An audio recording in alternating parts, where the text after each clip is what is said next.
Did I do it? I did it. Hooray. Hooray. Let me minus that. There was a fucking incredible fucking thread today that I saw Gentleman Miari comment on, which is, what's the dumbest thing you got in trouble with at school? And every single fucking, like, okay, there was a couple in there. There were a couple in there that were like, okay, there was a guy that was like, I got in detention because I stapled razor blades to a frisbee and me and my friends were playing the frisbee of death. And I'm like, yeah, okay, you know, yeah, you should have gotten in trouble for that. That's a bad one. But like the 99% of them were just like, I corrected the teacher and the teacher was wrong and they got mad at me. Or I sat down the wrong way, or I sneezed too loud, or I walked into class, or and there are a lot of girls in there going like, I wore normal clothes and the teacher said I was dressed like a whore and sent me home, and I was like 13, and you're like, for me, and I think for many, many, many people, the dumbest thing I got in trouble with was punching someone in the face who was kicking my ass.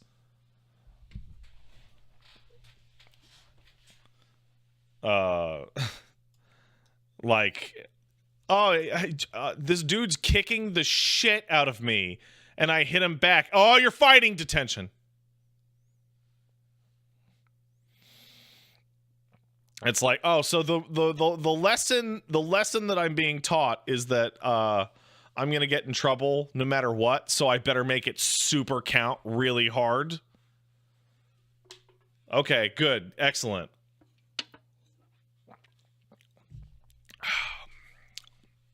Anyway, let's watch this video. Dear Sir, I am writing in response to your request for additional information in Block 3 of the accident report form. I put poor planning as the cause of my accident. You asked for a fuller explanation, and so I trust the following details will be sufficient. I'm a bricklayer by trade. On the day of the accident, I was working alone on the roof of a new 6-story building. When I completed my work, I found that I had some bricks left over, which, when weighed later, were found to be slightly in excess of 250 kilos. Okay. Rather than carry the bricks down by hand, I decided to lower them in a barrel using a pulley, which was attached to the side of the building on the 6th floor. Securing the rope at ground level, I went up to the roof, swung the barrel out, and completely loaded it with bricks. Then I went down to the ground floor and untied the rope, holding it tightly to ensure a slow descent of the bricks. You will note in Block 11 of the accident report form that I weighed 70 kilos. Due to my surprise at being jerked off the ground so suddenly, I lost my presence of mind and forgot to let go of the rope. Needless to say, I proceeded at a rapid rate of knots up the side of the building. In the vicinity of the 3rd floor, I met the barrel, which was now proceeding downwards at an equally impressive speed. This explained the fractured skull, minor abrasions, and the broken collarbone, as listed in Section 3 of the accident report form. Slowed only slightly, I continued my rapid ascent, not stopping until the fingers of my right hand were two knuckles deep into the pulley. Fortunately, by this time, I'd regained some presence of mind and I was able to hold on tightly to the rope in spite of beginning to experience pain because my knuckles were in the pulley. At approximately the same time, however, the barrel of bricks hit the ground and the bottom of the barrel fell out. Now devoid of the weight of bricks, the barrel weighed approximately 20 kg. I refer to you again to my weight, 70 kg. As you can imagine, I began a rapid descent down the side of the building. 6 stories. In the vicinity of the 3rd floor, I met the barrel coming up. This accounts for the 2 fractured ankles, broken tooth, and several lacerations on my legs and lower body. Here my luck began to change slightly. The encounter with the barrel seemed to slow me enough to lessen my injuries when I fell into a pile of bricks. Unfortunately, only 3 vertebrae were cracked. I am sorry to report, however, as I lay there on the pile of bricks, in pain, unable to move, I again lost my composure and presence of mind and let go of the rope.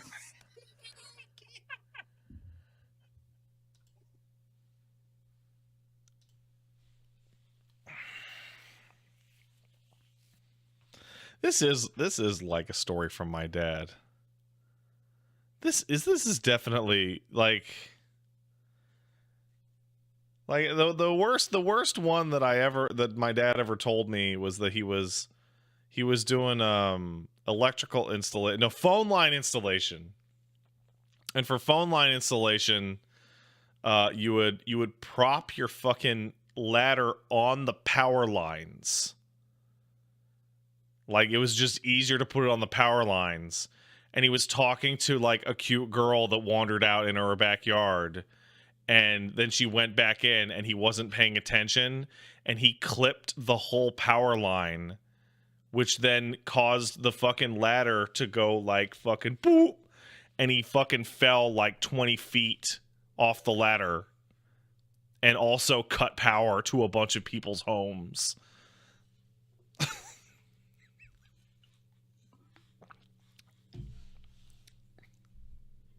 Pay attention.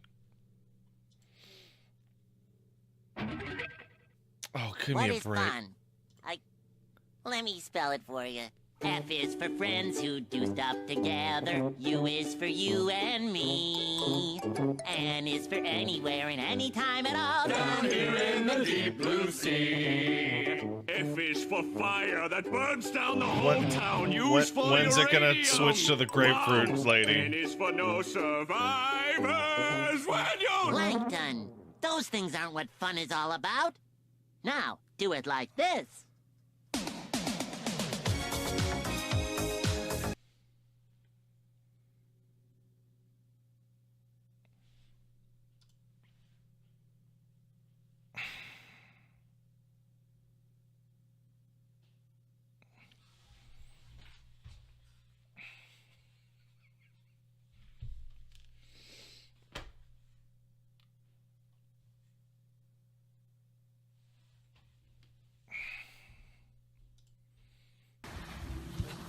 Yay!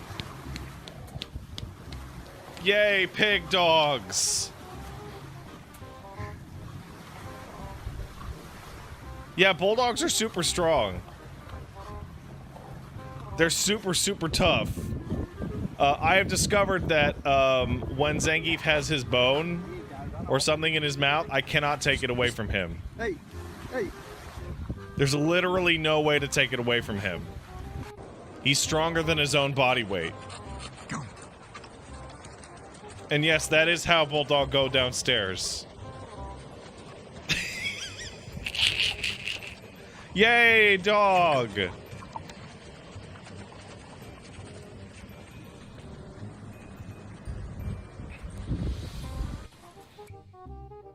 Oh, that's a small bulldog. Oh no. Oh no. Oh.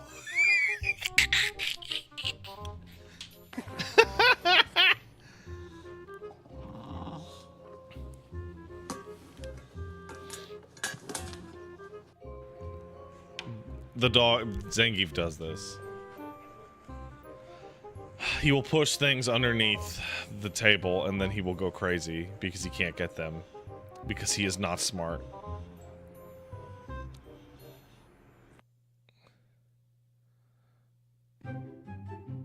Aww. You know, I've never played with the dog with the laser. Come to think of it.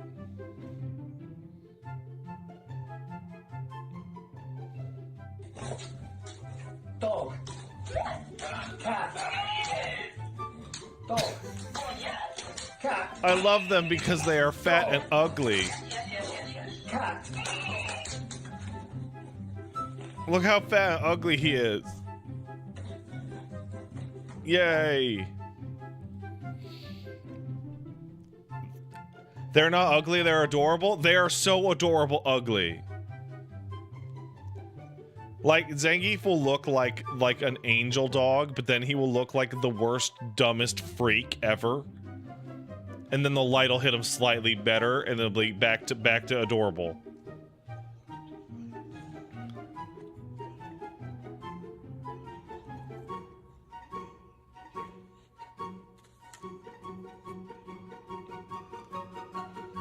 Geef's face looks like it's getting wider every day. It also seems that way. Laser pointers are not the best. They can cause laser pointer syndrome. Oh, I did not know that. Okay, well, good thing I haven't done that. Yeah. Yeah, that's about right.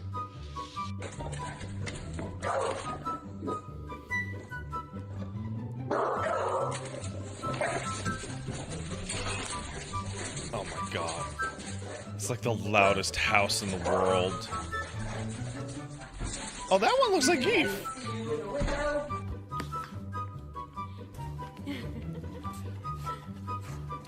Oh my god, look how fat they are. We're lucky Geef isn't fat at all. Like, I call him Fat Boy, but, like, he's actually quite trim for a bulldog. They're like living sausages? Yes. Yes, they are. Oh, Agami says cleaning bulldog wrinkles seems like a lot of work. It really isn't. We get him like a bath every month-ish. The wrinkles that you need to take care of are all on their face. So you just make it part of their feeding ritual, right? So like for Geef, when I feed him his dinner, I grab a paper towel and I just go, and he's got 4 wrinkles on his face that are really bad. The rest of it is pretty good. Yeah, the one right above the nose is the one that gets like the dirtiest by far.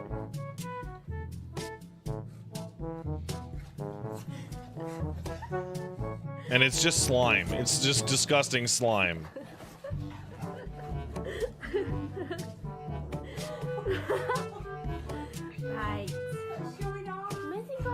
Yeah, I can't describe it. It's just goo. It's just disgusting goo. Oh, I remember when Zangief was that size. That's a French bulldog. Still very cute.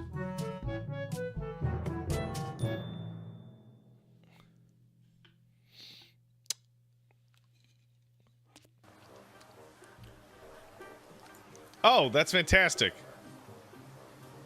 Now you can see how big a Frenchie and an English is.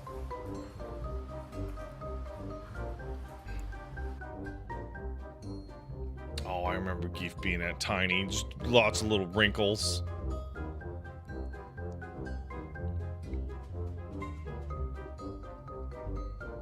Just a little potato walking around. Oh, they're the cutest puppies. And then they get so ugly. And I don't mean like when they're adults. I mean the teenager part of a bulldog is like the ugliest fucking thing you'd ever see. It's unbelievable. They get really long. It's horrible.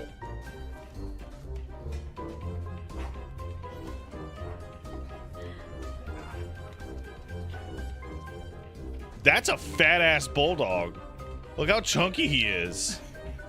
They need to feed him less, but at the same time, it's cute. Yay!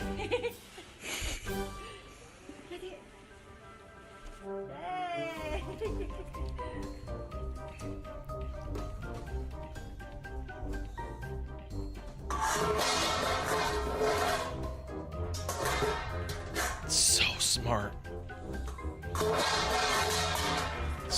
Oh, he did it.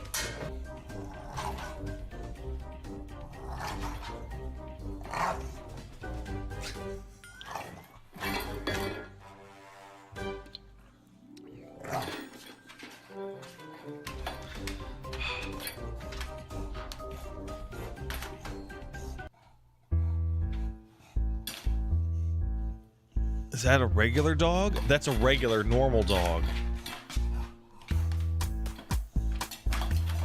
Whereas this is... Yeah, no, the average bulldog is way fatter than Geef. Geef is very trim for a bulldog. We make sure to not overfeed him, which is tough because he'll eat anything. He'll eat anything.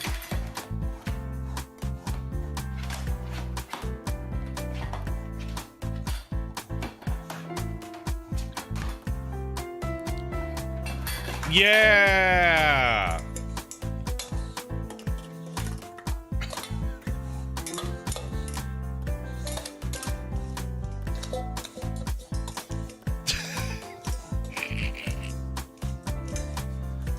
fucking time lapsing on this. Oh my god.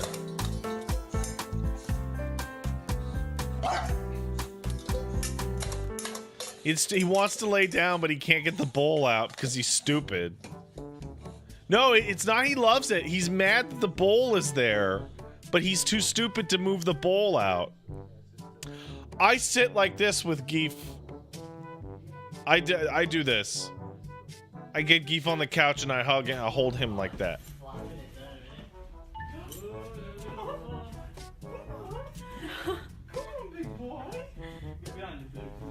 Oh, come on, Dad.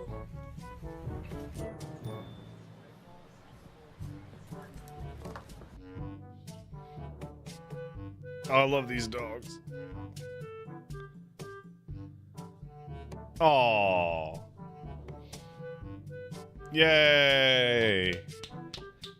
Yay.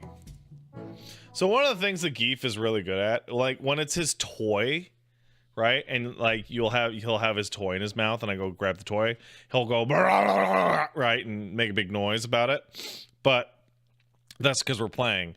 Like with his food, I'm able to pull food out of his mouth and be like, no, it's my food now. And he just looks at me and he's like, why? And that's like important because you don't want like food aggression or anything like that. Right? You don't want dogs to get protective about their food or their bowl or anything like that. Right? The only thing that even looks that way is trying to get his toy away from him, but that's because I like tug of war with his toy. And he mainly shows off. He'll grab the toy and just, you know how it is. That's impressive since so many become food obsessed. Oh yeah. Like Zangief knows we'll give him his food back also. Put the food down now, because this video is going to be unpleasant. Why put up a viewer discretion advised banner? Fucking Rat Kings! We're just gonna jump right in. Rat Kings. If you've never heard of a Rat King, you're probably picturing something like this. A little rat in a hat. Nah, man! Cute. Nah, a real Rat King is much worse, and there's some pretty nasty pictures that I'm going to be showing you, just to warn you. On a very rare occasion, groups of 3... Owl Lightning Mage, you have never heard of a Rat King? Are you fucking serious? Okay, strap your shit in for this. 30 rats have gotten tangled together at the tails, forming what is called a Rat King, where the only way out is death. Only about 60 Rat Kings have been seen in the last 500 years, and for the majority of that time, this phenomenon has been met with an enormous and healthy amount of skepticism, that maybe these weren't natural occurrences, but were actually made by people. And there's plenty of reasons to believe either take, but today I'll be showing you video evidence that this cryptic legend dating back hundreds of years is at least sometimes true. But first, a little bit of lore. Like where the term Rat King comes from. Yeah, where'd it come Rat from? King is not quite the life of luxury you'd expect. Turns out the name is pretty loaded. The Rat King is supposed to represent the evilness and filth of royalty. It's translated from the German term Rattenkönig, which was first used as an insult towards people who live off of others, like a leech or a mooch. And Martin Luther used it to insult the Pope. He said, finally, there's the Pope, the king of rats, at the top. And apparently there used to be a legend that wise elder rats would sit on the tails of young rats and they would get knotted and stuck together. This rat was treated like royalty, with working class rats bringing him food, eventually becoming the Rat King. It's not clear whether that and the Pope insult are connected, but the term Rat King has shown up a few different times under a few different circumstances. And the Rat King that we're talking about has been used as a symbol over the years to represent people forced to live in crowded cities, or royalty feeding off of the working class. And of course, during these ages of witchcraft and wizardry, they were considered bad omens. I mean, a Rat Black King's a rats bad already had a omen. pretty nasty reputation to begin with their bad perceived fucking omen. involvement in the Black Plague and all, which I'm not going to get into. I don't want to be political, but now they're showing up in bunches with their tails tied together. I mean, fuck. They were pinned to walls and put on display in the middle of villages with people fearing what was to come. If I was alive then, I would have been acting like that too. Dude, I would have thought that came from Satan himself. And they did. They did think that. A writer named Julius Wolff wrote, in the mayor's cellar sits Satan in guise, a huge rat ball with infinite legs, 100 heads, 1,000 tails. All right, this feels like language arts now, but it's important for context. So, the bad omen thing led a lot of them to be burned or destroyed somehow, of course. So the evidence that we have of them is not great. The first documented description of a Rat King comes from 1564 in a book by a Hungarian historian named Johann Sambukis. I hope I didn't butcher that pronunciation. He described the occurrence of a living Rat King made up of 7 rats, but he didn't call it a Rat King, he just described it. And since then, about 60 other Rat Kings have been recorded. Some of those are believed to be fabricated, but all of them have some interesting things in common. All, except except for one, were of the species Rattus rattus, the black rat. And the vast majority of rat kings have been found in Central and Eastern Europe, specifically Germany. Weird. Those two things will make a bit more sense once I tell you the most likely assumption of how rat kings are formed. They eat too much pizza. Seen one form, we can only guess. I would hope that nobody's ever seen one form. The idea is that the rats must be huddled together for a long time. Black rats have tails with a grasping reflex that must get knotted together over time, becoming a bit stuck and then mixed with urine and blood and sebum, which is a filthy word to describe the oil on our face, just saying. It becomes impossible to undo, and they just die. It's probably really stressful and painful. And yeah, where it's these probably rat kings have bad. been found lines up with that. Typically in cramped spaces in the winter months, where they're probably huddled together for a long time to keep warm. And Central and Eastern Europe have weather that lines up with this, and black rats are found there in high concentrations. But they're also found in North America now, where weather is similar, and there are currently no recorded rat kings. And at least one other species has a grasping or prehensile tail, the prehensile-tailed rat, which took over the whole Google search. Every different way I tried to search rat species with a grasping tail, it gave me that one. So I don't have answers for you. I'm sorry. It's probably because black rats are more associated with human settlements and other species. I don't know. I'm currently not well versed in rat diversity, but I digress. A lot of people were not a fan of that formation assumption, and zoologists over the years deemed it possible, but highly unlikely. Like, how could it not get that bad before some attempt to escape it or just chew it off? So plenty of people thought the whole thing was a hoax. That with how popular they turned out to be, being displayed in town squares where you'd have to pay a fee to see them, people were just making them themselves. Scallywags looking to make quick cash. And you can't put that past humans. Remember that fish with crab legs TikTok that went viral this year? People suck. But that idea was fishy too. Since some were found living, how could that be possible? It would be literally impossible to do that to living rats. Despite this uncertainty, a handful of rat kings have been on display in museums for hundreds of years. One museum curator explained it was presented as a natural phenomenon, that whether you think it's real or fake, the formation of it is inexplicable. And that mystery of it created the buzz that it has today. They've appeared in video games like The Last of Us and Destiny, shows like Teen Wolf, movies like The Nutcracker, which seems honestly a bit brutal for a kid's movie. Wait, I think I used to have the Rat King version when I was like 5. Never mind. I don't know what the Nutcracker's about. And tons of books that I don't really want to list. People also have tattoos of them. They're all over the place. Also, before I forget, this is not the only species that kings happen in. Squirrel kings exist and are even more common than rat kings, and they've been primarily found in North America. Squirrel kings have to do with young squirrels getting mixed up with tree sap and other materials in their nest. So, back to rat kings. The largest rat king to ever be found had 32 rats in it, and is currently on display at a museum in Germany. It was found in 1828 in somebody's chimney in a small town nearby, and it's pretty tough to look at. And I could go on to list the other museum displays, but at this point, I'm sure what you probably want to see most is the video evidence that I promised at the beginning of the video. I have 2 videos to show you of 2 separate rat kings that were both discovered in 2021 in 2 separate places. The first that I'll show you was found in the fall of 2021 in Estonia. It was found in a chicken coop in a rural. Why'd they make it that? Rural. In a rural area. It was made up of 13 rats. The Natural History Museum nearby offered to take it to research it, since finding a living one was a pretty big deal, but ended up deciding to euthanize them to end their suffering. Luckily, the other one has a happier ending, and was found earlier in the year in August of 2021 on a landowner's field in Russia. As you can see, it was made up of 5 small rats, and it was found grabbing onto some vegetation in a flooded field. Luckily, the landowner was able to untie the knot and let the rats free. And to be honest, I hope that's where our understanding of rat kings ends. If you like the video, make sure to subscribe so you don't miss my next long form video coming out next week. And if you want to stay connected with my daily short form content, you can find me on TikTok and Instagram. But for now, stay curious. The world has a lot for us to learn. See ya! That was weird.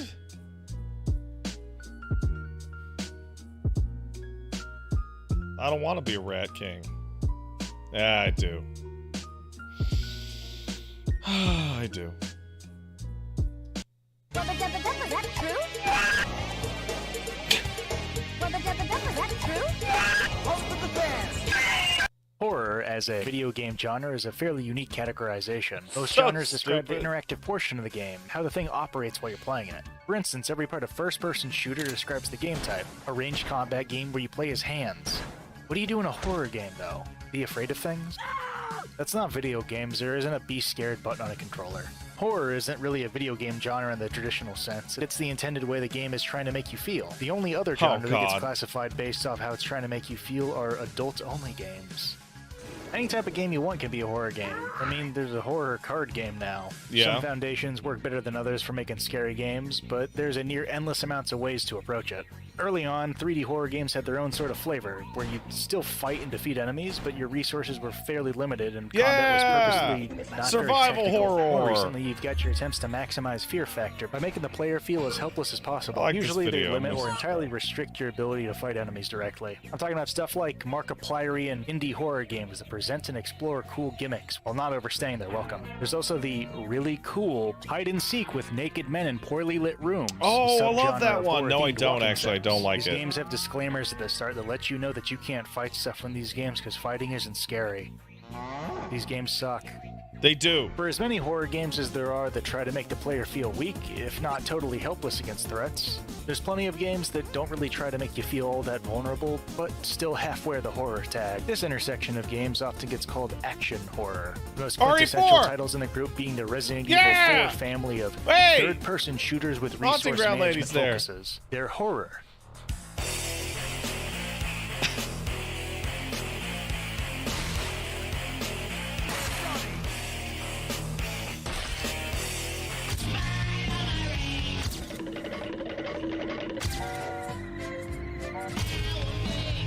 Horror games. And that's just fine. There are people who complain about the level of action in these games, some even going as far to say that they ruined the horror genre for a while with their lack of hiding closets and exposed wieners. Bingo. That perspective has always seemed a little silly to me, though. After all, RE4 These and edits are Friends great. have some very effective scary moments.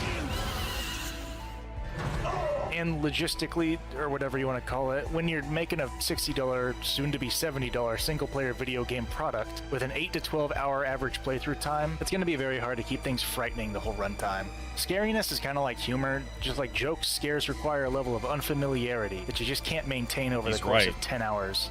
Especially in games where the worst thing that can happen to you is your player character gets brutalized and then unbrutalized after you load a checkpoint right after.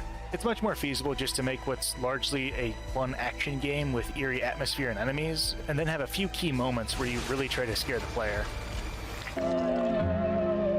Besides, plenty of other games marketed as horror play it much looser. Did you know that there's a game with a fat man who psychoactively projects fat guy music into the brains of everyone within a certain radius of him? No. Wait, is that in Fear? Would you believe that this happens in a horror game? Fear is a unique breed. It's a horror tactical shooter. I don't remember that. Tactical shooter meaning, well, you know, semi-realistic hit-scan weapons that make you have to focus on managing sightlines behind cover, instead of trying to sidestep projectiles out in the open. It's the type of game marketing people might call boots on the ground. Except it's a horror game, so the ground is haunted, and so are the boots. It is haunted. Fear is an acronym for First Encounter Assault Recon. Dude, when you fight the ghosts in that game, it sucks so bad, but when you shoot the mans, it's great. This may sound silly to you now, but you're gonna wish we had something like this when they stray too far into the DMT dimension. These volunteers are going out into the DMT wilderness, and the stories are remarkably consistent. They're encountering the same entity. That's enough, Just Joe. shit your pants immediately. Repeat these numbers. No, I don't want to. 1, 2, 6. Anyway, you play as a fear operative, tasked with taking down a psychic vampire, who's able to use his mind powers to remote control an army of Counter-Strike guys. He's on fire! He's chasing after a ghost. I think he's trying to eat it to become stronger or something. The ghost also doesn't like you and skeletizes your friends on the regular. The game gives you your tactics shooting from clearing rooms of the Counter-Strike guys. Man, shooting guys in Fear rules. Fucking just, kicks ass, And dude. your horror from in-between haunted house sequences, where the vampire and ghost take turns burping horror stings in your face.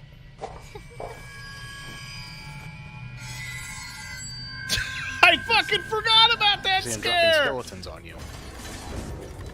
Occasionally, you'll have to take a detour through an imaginary hallway of blood or something. Even if the horror sequences don't make you wet yourself, it's a pretty novel way for a shooter to split up fights. Instead of having platformer sequences or hearing about someone's wife in between shootouts, you get trolled by ghosts.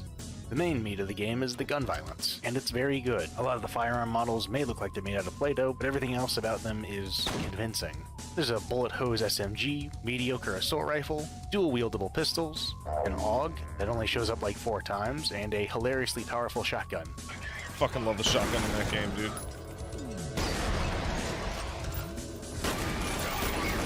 Look at the smoke coming off You can the also wall. find a number Oh, of that's the goofy good sci-fi stuff. weapons, like the Penetrator, a burst fire rocket launcher, a vaguely titled cannon, and a skeletization ray.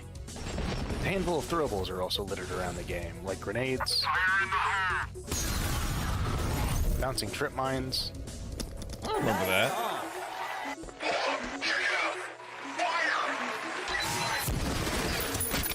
And spherical C4.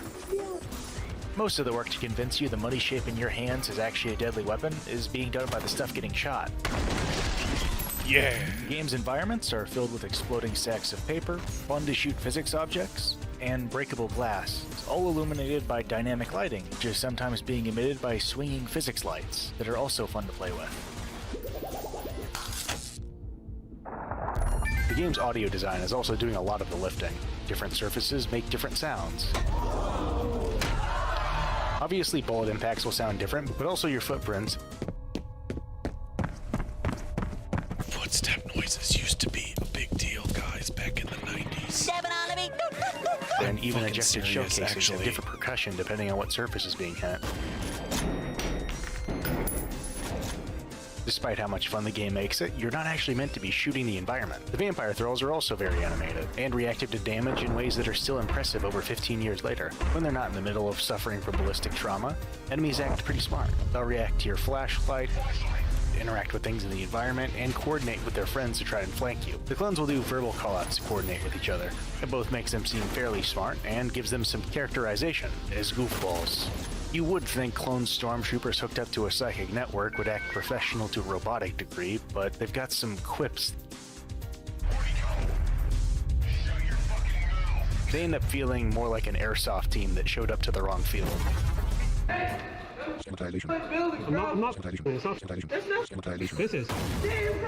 Also mix I've this with the seen game. that clip. Have you guys seen that clip? So that clip is a guy at an airsoft thing, and he lights up everybody in the room. They go, no auto fire, because you're not supposed to have automatic fire inside the building. And he goes, that's not auto fire? And it's shooting like fucking 100 rounds a minute. And he goes, yeah, this is full auto. And he turns and he fires it, and it's firing like something like 400 rounds a minute. And it's just like, oh my god. Excellent effects and deafening explosions, and it feels like extremely violent bullying. It's more like 1200? You know, I don't know guns. Not just to the level of shoving a nerd into a locker, like shoving a nerd into an industrial lathe.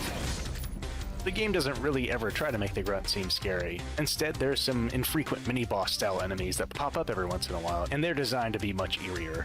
There's heavily armored shock troopers that make monster noises.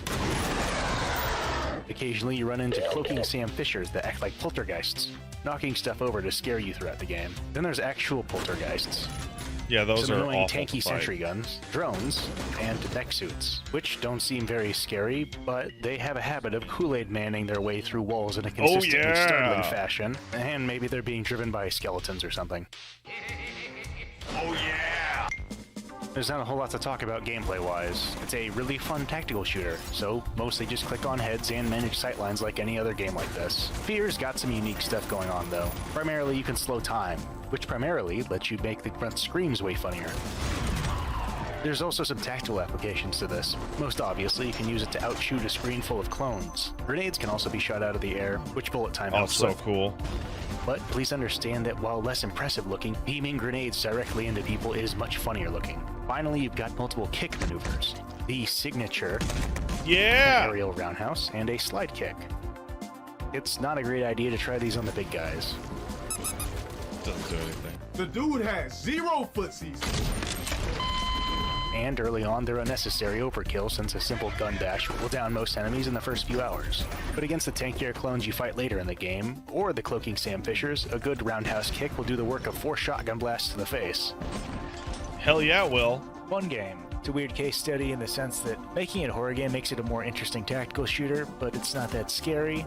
But making it more scary would involve changes that would make both it and do make other games less fun. I completely So agree. foggy. Oh no.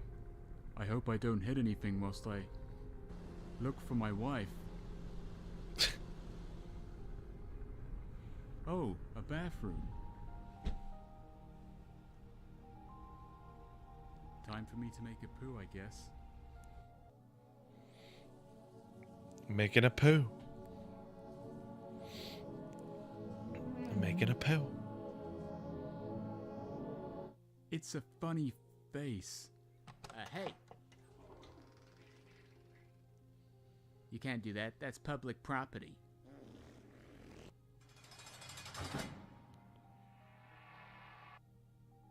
Hey, you're Maria, my wife. I thought you were dead or something. All right, you got Wow. me. What are you in here for? All right, you got me.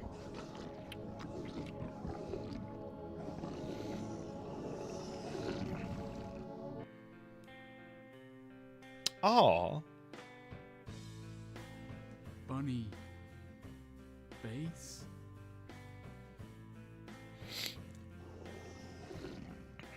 It is so foggy. Come on. Let's get out of here. Hmm. I came searching for my wife, but I knew it was too good to be true. However, I left with something far more meaningful. I love this terrible 3D model of the car. I love that. You guys did great. Good job, Mr. Feelgood. Good job, everyone. Good job. You've been hit by.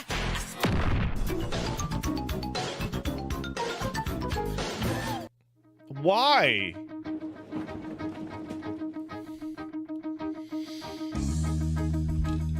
Australia? Hello, welcome back to another gosh darn episode of Explosions and Fire. How you doing?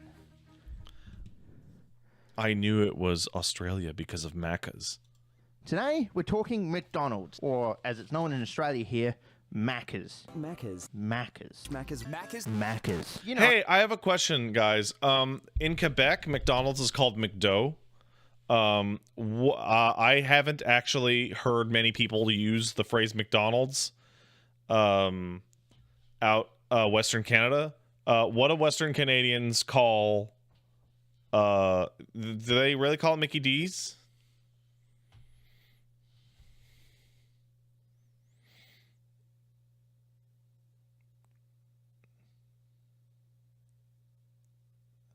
Mickey D's a lot of places. So the reason why it's called McDo is because you would say McDonald in French, and then you don't say that because you sound like an asshole, so you just say McDo.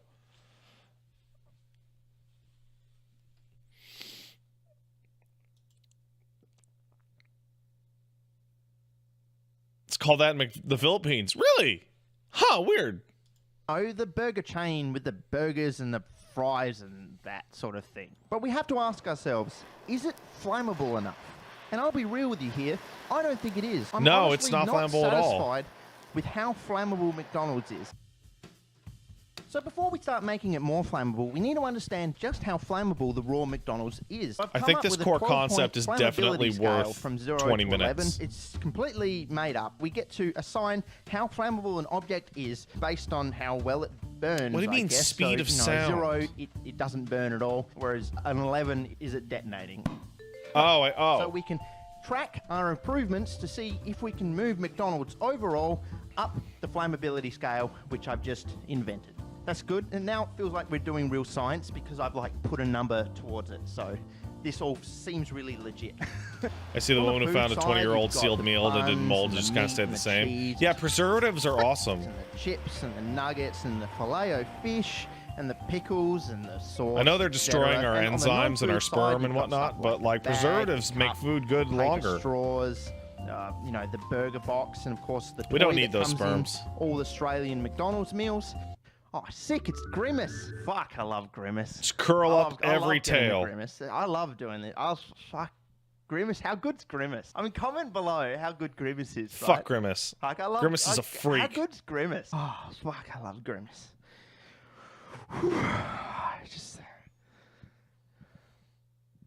So it's not really surprising. A lot of the paper things are reasonably flammable, but a lot of the food really isn't that flammable. So I think there's a lot of room for improvements. Is McDonald's my favorite fast food? That is a very good question. Thanks for asking. It's Wendy's, Probably dude. not. I reckon my favorite fast food is a Taco Bell Crunch Wrap. I have never been to a Taco Bell. I've never seen Oh, Taco a Bell tastes like Bell, poison, but dude. The idea of a Crunch Wrap Supreme just sounds really good. I mean, I like wraps. I like the concept of crunch. Well, it's probably the best food ever. I wonder if there's a Taco Bell in Australia, isn't there? There's heaps of Taco Bells. There's one close by. I could drive there and back nearly in a day. Now, I don't think I've ever lived this close to a Taco Bell. That's fantastic. I feel like there's an obvious solution, which is just pouring a whole lot of oxidizer all over the food and then lighting it on fire. And that feels like cheating. We're not really making the food more flammable. Yeah, come on, come on. Sort of, but it does definitely just feel like cheating. So that's not what we're going to do. That doesn't really count. Come on. Yeah, see? Still goddamn delicious on this side. And the same thing goes, we're not just going to put that's flammable cheating. fuel all over the McDonald's and then light it on fire and count that as increasing its flammability. You can't, come on. What's up with that? Why would you suggest that? That's barbaric. This is a chemistry channel. The point of chemistry is not to be barbaric. The point of chemistry is to play God. I want to get into that food and manipulate it on the molecular level. There is an important second rule after the first, no cheating rule, which is not using any oxidizers or external flammable fuels, because that's obviously cheating. We want the food to somewhat resemble food after we're done with it. Do you still want to be able to eat it? Making a burger more flammable, we need the end product to somewhat resemble a burger. It's very easy in chemistry to grind things up and then turn them into tars or sludges or slimes or weird precipitates. And I feel like if we just turn a burger into tar, even if it gets more flammable, that doesn't really count, right? So we can't dissolve the stuff in, a solvent. I wonder do you reckon a chicken nugget dissolves in dichloromethane? Yeah, probably. That's the thought I've just had. I reckon. Let's try it. Let's try it, right?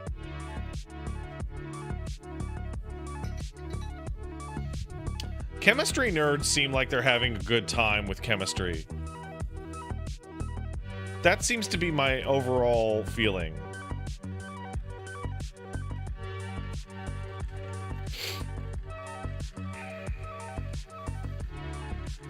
That chicken nugget looks fine, dude.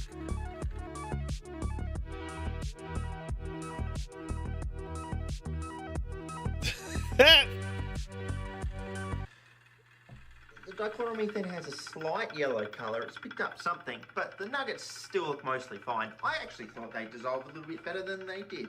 Anyway, that has been a great use of my time.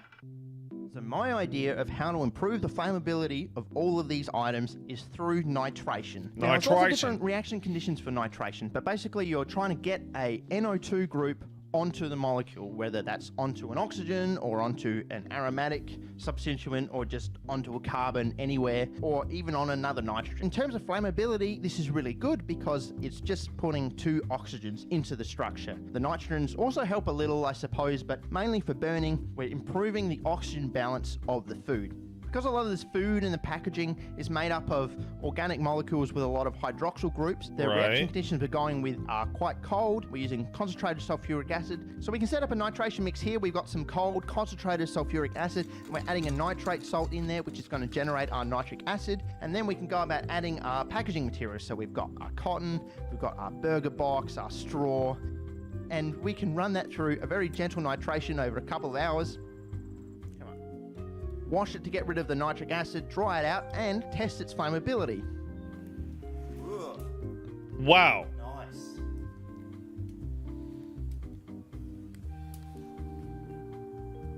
And this is really cool because in a lot of circumstances, it doesn't change its actual physical properties too much. It still feels like a napkin. That's very different.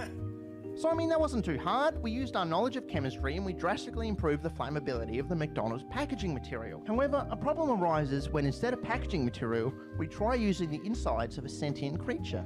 See, we're using concentrated sulfuric acid, and that doesn't really play very well with a lot of organic materials. No. Initially, not too much happens as the sulfuric acid starts to pull out the water that's residual in the nugget, and it will start to heat up. But as the sulfuric acid starts to get hot, it's able to break down the molecules in the nugget. Yeah, that's what happens pull to you water out when of you it, sulfuric which acid. Heats up the sulfuric acid again, which continually breaks down the nugget, producing carbon and heating up the sulfuric acid until it starts boiling. And then we have boiling hot sulfuric acid, which will churn through our nugget and is even able to oxidize some of that carbon to carbon dioxide. And seeing as we're using concentrated sulfuric acid in our reaction mix, this is obviously not going to work. Yeah, What happens if we get the food really dry before the reaction mix? You're not going to get it dry Now, I enough. did have this belief that McDonald's food just wouldn't go off. It just doesn't go moldy because of all the preservatives they use or something like that. Which means if I wanted to dry it out, I could just leave it in the sun for an extended period of time and then just come back when it's all dry. But it absolutely doesn't work like that. Oh, I don't know Jesus. whether Australian microbes are just built different, but the food got horrendously moldy. Biohazard level moldy. So a much better idea to dry out the McDonald's is with a food dehydrator. I mean... We'll buy some more Maccas, Yeah. see which toy we get. Ah, Grimace. I love Grimace. I'm not putting him in the dehydrator though. Don't worry, I'm not going to put Grimace in the dehydrator. That's cruel, all right? Why would you suggest that? Okay, I'm not going to put Grimace in the dehydrator. So we divide up our cheeseburger into different parts, we put some fries in there, some nuggets, and we let it run for, I don't know, 3 days or so until we get the stuff really nice and dry. How dry? Oh, dude! Definitely worse. You know, the nuggets kind of had like this softness to them, which is gone. Let's do it like an ASMR.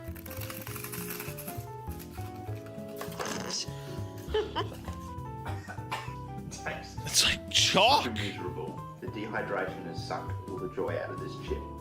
Seeing as we've taken a reasonable amount of water out of the food already, it's probably time for a flammability check. Has just dehydrating the food made it more flammable? I mean, yeah, a little bit. I mean, it should a little. The fries are actually starting to get, somewhat flammable. Getting that really nice burnt nugget smell. Mmm.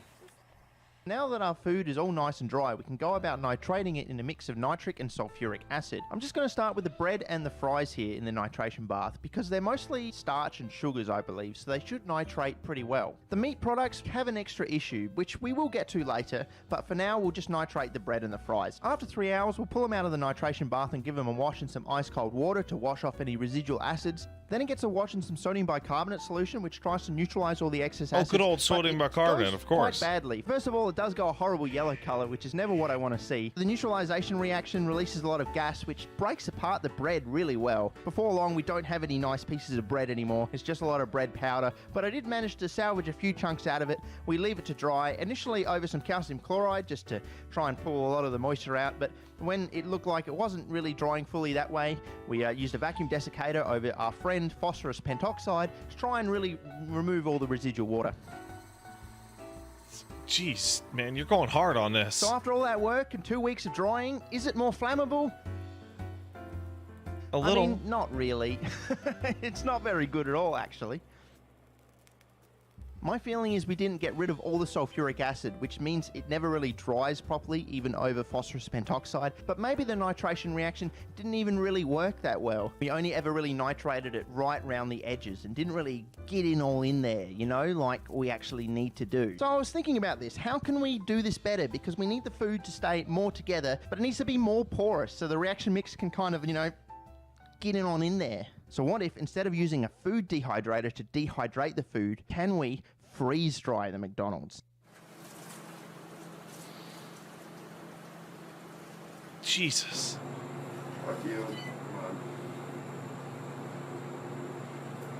on. Oh, I am getting frostbite. Oh, it's so light. That's so weird. So that's Thought Emporium, who I convinced to freeze dry some McDonald's and ship it all the way here from Canada. Also, no negative comments because technically it's a desiccated meat product, so it's a McDonald's jerky, and jerky is allowed through Australian customs through the post. So, didn't actually violate any custom laws. Oh, Lord. Oh, man. That's the advantage of freeze drying is not only does the food keep its structural integrity very well, it is quite porous and very light and has very little moisture left in it. It's also possible to freeze dry the least flammable items at McDonald's, such as the tomato and the ice cream. Ice cream for sure is what I'm excited about.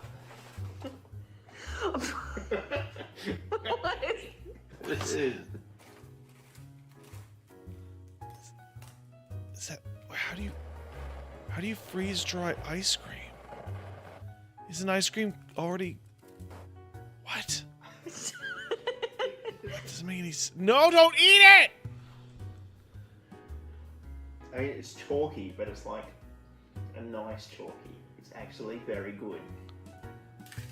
It just tastes like an off nugget. A very off nugget. I don't mind it. You don't mind it? Oh, that's scary. I don't like that. Mmm. It's bad. There's like little bits of lettuce here. Crunch. Oh, hey, Casey. Glad you could join me with eating freeze-dried chicken nuggets. Oh, That's a highlight. This looks, I mean, it's like foam. He's gone through all this trouble, but I don't think it's any more flammable than when he started. Now we have our freeze-dried McDonald's. We can set up another nitration bath, which I'm going to split into 4, just in case there's some issues with components of the McDonald's mix. Actually, speaking of issues, we really got to talk about the nitration of the meat now, don't we? That's what we got to do. We got to talk about the nitration of the meat. I don't want to, but I can't. All right, I hate to break this to you, but McDonald's meat contains a component of fats and oils. Now, animal fats and oils are made up of triglycerides, which is a fatty acid on a glycerol backbone. And under acidic conditions, you can have a deesterification, so you can chuck off that fatty acid bit and just be left with the glycerol. And then you have your glycerol in your nitration mix, and it's going to turn into... Oh. It's quite flammable, but it is very explosive and quite sensitive. So how do we manage it in this situation? Well, I went to the best safety control I know. Denial. That'll be fine. Okay, back to our nitration bath. We've got our bread and our fries, our sort of starchy mixture in one. We've got our nugget in one. We've got a little bit of meat and cheese in one, which is kind of our like fat nitration bath. And then we've got one that's the tomato and the pickles and the lettuce. I'm not going to follow up on the lettuce. The lettuce just fucking died in the reaction mix, okay? I'm not going to make the lettuce flammable. It's not super ideal because all the freeze-dried stuff floats because the sulfuric acid is quite dense and the freeze-dried stuff is just full of air and we can't really make it sink. So we just keep them bobbing on the surface. Once my patience is up, we fish it out and put it in some ice water to clean off the acids and just have it sitting there for a little while like a little turd just sort of bobbing around. This is we really not want to try and get all the acids out of the mixture at this step, food-shaped. but we do another wash with sodium hydroxide this time, just a very weak sodium hydroxide solution, just so there's no gas generation, which seemed to rip apart all our freeze-dried and nitrated material. Then to help it dry, we'll give it a brief wash in methanol, and then we'll set it up to dry. I think the worst ones are definitely the bread, which acts exactly like you would expect freeze-dried bread to act. It's just a big sponge for liquid. Even though they kept their shape pretty well, I had to absolutely flatten them out to try and soak up some of the liquid that was still inside of them because otherwise they just would not dry. So once again, we'll give this a week to dry and then we'll put it into our vacuum desiccator over some more phosphorus pentoxide. I'm also going to chuck in a little bit of ammonium bicarbonate just so that it maybe releases some ammonia which will react with the nitric acid and sulfuric acid that is potentially left to help the drying process. Actually, this is a very side point, but the food absolutely no longer smells like food. Before, even when it's freeze-dried, it smells like McDonald's. After the nitration bath, it smells like you'd expect a poison in a cartoon to smell. Yeah, it's like chemicals. a cartoon poison smell. This is poison now. That's how chemistry works. You take something, you do something else to it, it gets more poisonous.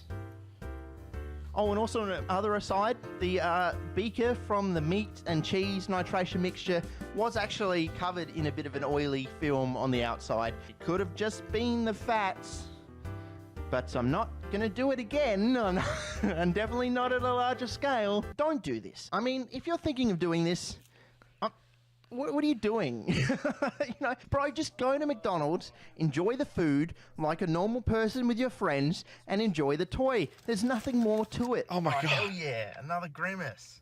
Hell yeah. Where were we? Oh, yes, making the food more flammable. Okay, so is the food, after all our efforts, actually more flammable? Yeah. Holy shit. It actually is. Whoa. Once again, I get to the end of all these videos and I don't know how to act because I kind of plan the video like it's not going to work, and then it vaguely works. I made it more flammable. Something actually worked. I still think we have issues with both drying and penetration of the nitration mix, but we're keeping the food together and not grinding it up or turning it into a tar or slime or sludge. So you should do that. I want to see how that would work. Here is our final assembled burger. Obviously, we have, you know, bread on the bottom. Assembled burger. Shut the fuck up. Slice of tomato there. Beautiful. Pickle goes on the burger. Followed by more bread.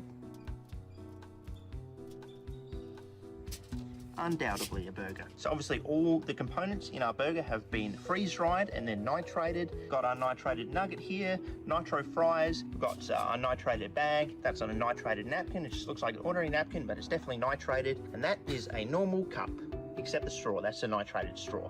It's kind of burger looking. I'm really stretching it.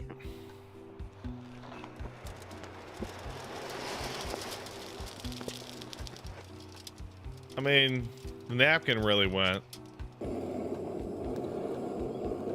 So we made it more flammable. I mean, not by a huge amount, but we did. I would love to revisit this.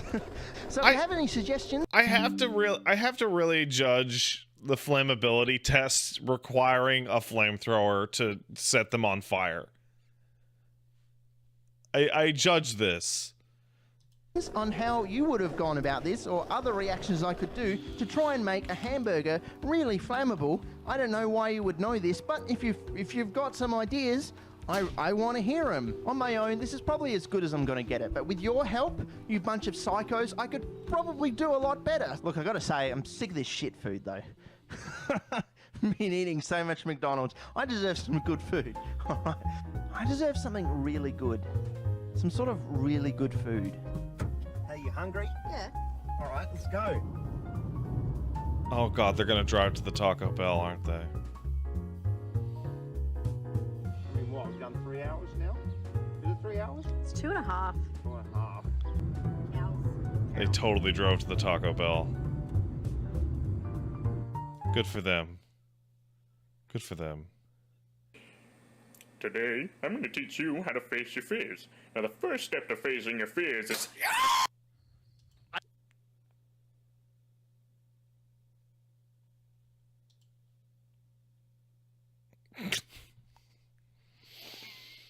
All right. Oh god, another story from the fucking military mans. Okay, hold up. I'm gonna take a piss. Hold up, everyone. Hold up. And we're back. I also got some water. And then checked on the dog. Hey, shut up, phone. What the hell? My phone was doing a weird thing. I used to have, you know flip clocks? The inside of the clock is a bunch of little cards. It's like a Rolodex. And when it ticks over to the next number, it goes click and it flips down. So it's a bunch of different cards that flip over. Yeah, basically. Automatically based on the time. I had one of those. It's this ancient alarm clock. It used a little tiny incandescent bulb to illuminate the inside of the alarm clock. It seems very niche, very little campy thing. Well, it was from like the 80s. That's not why I had it, but it was from the 80s. Wouldn't surprise me if it was why you had it. I'm pretty sure it may have been like my mom's alarm clock when she was in college, and I was just like, this is what I'm using. Okay. All right. That would go off, and there was one morning that it went off. I can sleep through almost anything. Yes, you can. There was one morning where it went off, and I like grabbed it and just threw it across the room. And it shattered into 1,000,000 cards. No, it continued working, because that thing was damn near indestructible. There was another morning where I woke up. I was late for whatever it was. Mm-hmm. I couldn't figure out why my alarm had gone off. I also couldn't figure out where my alarm clock was. Had no idea where my alarm clock had gone. Mm-hmm. Went into the closet to get a shirt. Opened the closet door, and at the bottom of the closet was a mess of screws and parts. A big bundle of blanket. I had taken the alarm clock, unplugged it from the wall, wrapped it in a blanket, and thrown it into the closet while I was asleep. You were so tired, you don't even remember. Did I ever tell you about the about me sleeping through a mortar attack? You were mortared quite a few times. I don't remember you sleeping through one. We got mortared multiple times, and one of the things that our unit started doing was when we started getting mortared at nighttime, because we were in a barracks, a long building, rooms on one side, rooms on the other side, one big hallway that goes all the way down there, and then it stairs upwards to a second floor, which was more of the same. Mm-hmm.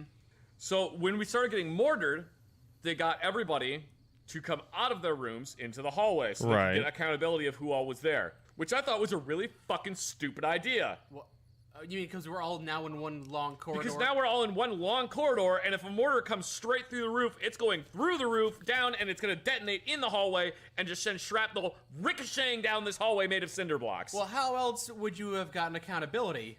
Go open the door to their room and check to see if they're there. I guess. Maybe everyone stands in the doorway and reports that everyone is there. I don't know. There's definitely a better way to do it. There's always a better other than way. Cluster up, boys. They can't hit all of us at once. Unless they use a single mortar, yep. Anyway, I got real tired of doing that. One, because I would just straight up sleep through mortar attacks. And yeah. Two, I was like, this is stupid. We're all gonna die. If I'm gonna die, I'm not gonna die tired. Yeah, exactly. Well, also, what if we're getting mortared and I'm asleep? Why are you waking me up so that I can die awake? What do you want me to do about it? Yeah, I'll go shoot down the mortar. Yeah, let me die. Also, in my wouldn't you sleep, be easier jackass? to hit at like standing Anyway, straight do up you rather remember, than like, lying the early down? Invasion of Iraq when that wasn't there. Do you remember the whole big deal with up armored Humvees? It sounds very familiar to me. When we first invaded Iraq, we went into Iraq with the most inadequate shit. I do seem to remember. There's something about body armor too. The body armor was all woodland camo. Oh my God. Most of the uniforms were woodland camo initially. So we're in the middle of a desert wearing woodland camo with like green M81 woodland camo vests. Jesus Christ. Which, I mean, I love woodland camo. Don't get me wrong. M81 woodland is amazing. It's like my favorite. It's one of my favorite camo patterns of all time. But it's not suitable for a fucking desert. Right. The other thing was we went in there with Humvees that literally had like the nylon door.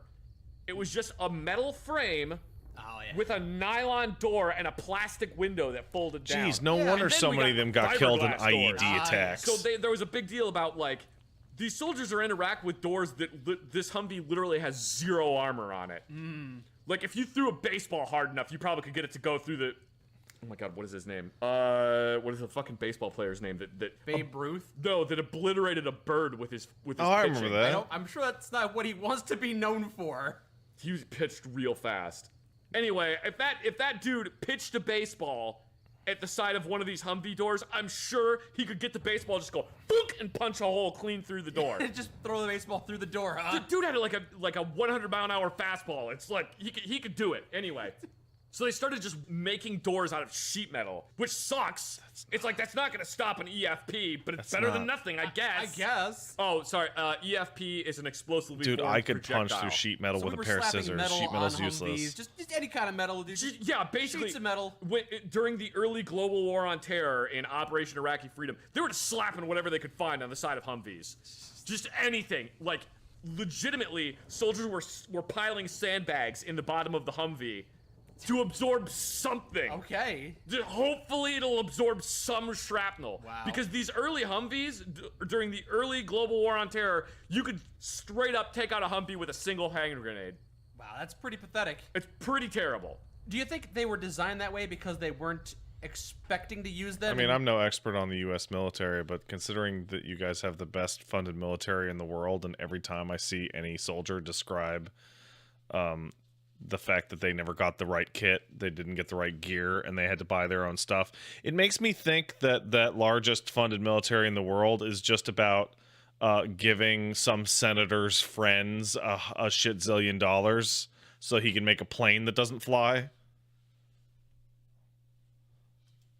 In that kind of combat? You think they No, were because maybe- all the Humvees that the military was using, we had been using since like the 1980s.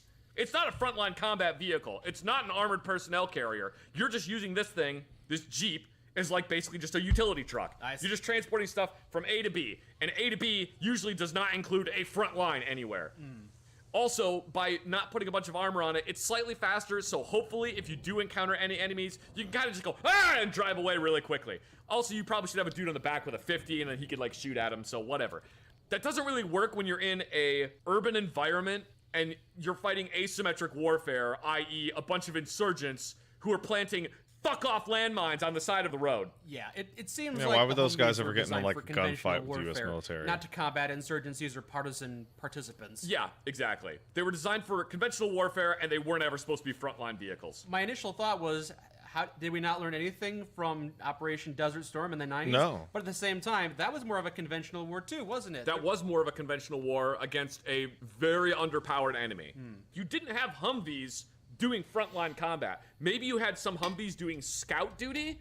Anyway, one of the things that they did when they were up-armoring vehicles is they ordered these huge, like, these massive blankets made of Kevlar. It's just like 100 layers of Kevlar. It's a lot. These blankets are like maybe an inch thick. Wow, it's a lot. It's a lot of Kevlar. And they would take those and they would use like tin snips to cut them up and fit them and put them in the bottom of a Humvee so that, again, it could absorb some shrapnel. Right. The Humvee might still be wrecked, but hopefully the soldiers inside are still alive. Hopefully you don't get like a chunk of shrapnel the size of your fist coming through the bottom of the Humvee and going up your asshole. A molten copper enema is not exactly the most fun thing. I wouldn't imagine so. Yeah. So there were a bunch of these extra Kevlar blankets that were left over sitting in the motor. I would love to stacks of them. wrap myself And in a I was Kevlar sick blanket. of constantly being woken up in the middle of the night because there was a period for about a good 2 months that we would get mortared anywhere from 2 to 4 times a day. Every single day. And then it would go like 2 days That's where we wouldn't bad get for mortared, morale, and right? Chain of command would be like, okay, if we don't get mortared today, this is the 3rd day. If we don't get mortared today, you don't have to wear your flak vest and Kevlar every time you go outside. Okay, seems weird. Well, because we had to wear it every time we went outside because we could get mortared at any point. You probably still will after 3 days of not being mortared, though. Well, because one of the things that we got really good at was triangulating exactly where the mortar came from within seconds of it being fired. We had like really good firefinder systems that could calculate it within seconds of being fired. And I'm just now remembering another side tangent. We had these firefinder systems that are these big panels. They're like big radar panels that they put on top of buildings. Somebody got a little remote-controlled helicopter, and they thought it would be funny to fly one of those around. So they were flying it around in front of the firefinder system, and the firefinder system thought it was an incoming mortar, so it just starts going, bam, bam, bam, incoming, incoming, incoming, bam, bam, bam. It's so like everyone's running, and this dude with the helicopter's like, oh, fuck, and just drops it and runs away. Anyway. Yeah, and you got pinned for that? I don't know if they actually figured out who did it, but they were basically just like, no more flying helicopters No shit, outside huh? here. It's just like... Makes sense. Anyway, so we got real good at pinpointing where incoming fire was coming from. So you would attack the location where the fire came from, and you would assume... Yes, well, we would either send a QRF, which is a quick reaction force. We would either send a QRF out to where the mortar site was if it was close enough to try to stop them, or we would just do counter battery fire and fire mortars back at them. The insurgents very quickly figured out that's what we were doing. Right. One of the things they did is they would take mortars. They would take a mortar. So you know how a mortar works? Yeah, you drop basically it. launch it from a tube. Yeah, you basically have a tube on the ground. You hold the mortar over the top of it. You let go of it. It slides down the tube, hits the firing pin, and launches the mortar out. So what do? You delay What they it. would do is they would set up 10 mortar systems in like one location. And the day before, they would take each mortar and put it in a bucket of water and then freeze it. Oh, I was actually gonna guess that. Oh, that's then I thought, no, super that's a stupid smart. thing to guess. There's no ice out there. They have no access to ice. So they got refrigerators. So what they would do is That's they would so set up like smart. 10 mortar tubes, get them relatively zeroed, and then bail. And then throughout the day, as the ice begins to melt, the mortars start sliding down the tubes and going off. If the U.S. does counter battery fire, there's nothing there to hit. They hit a bunch of empty Yeah, and mortar you're just tubes. spending Yes, ammunition yeah, on nothing. Counter battery fire is a waste of resources. So because we realized they were doing that, we would figure out where the mortars were coming from. We would look down there with a drone, abandon mortar tubes. We just wouldn't do counter battery fire. Okay. Yeah. We just kind of stopped responding to it. Almost like just ignore it. Okay. Even though they're dropping mortars on us, just ignore it. Pretend it's not happening. Okay. And then after a good 3-4 weeks of that, they were like, they're not doing anything anymore. That means we can launch as many mortars as we want with impunity. So one day, they go out there, and they started mortaring us for probably about a good 20 minutes. Jeez. Just constant boof, boof, boof, these things are just going off constantly. There is value in varying up your tactics. Yep. The only problem is because we were look with a drone You could to see see that what there was were dudes going there. on. We could see that there were like 20 guys out there just launching mortars at us. So they flew over with Apaches and turned the entire area into mulch. Oh, okay. And then we didn't get any mortared anymore.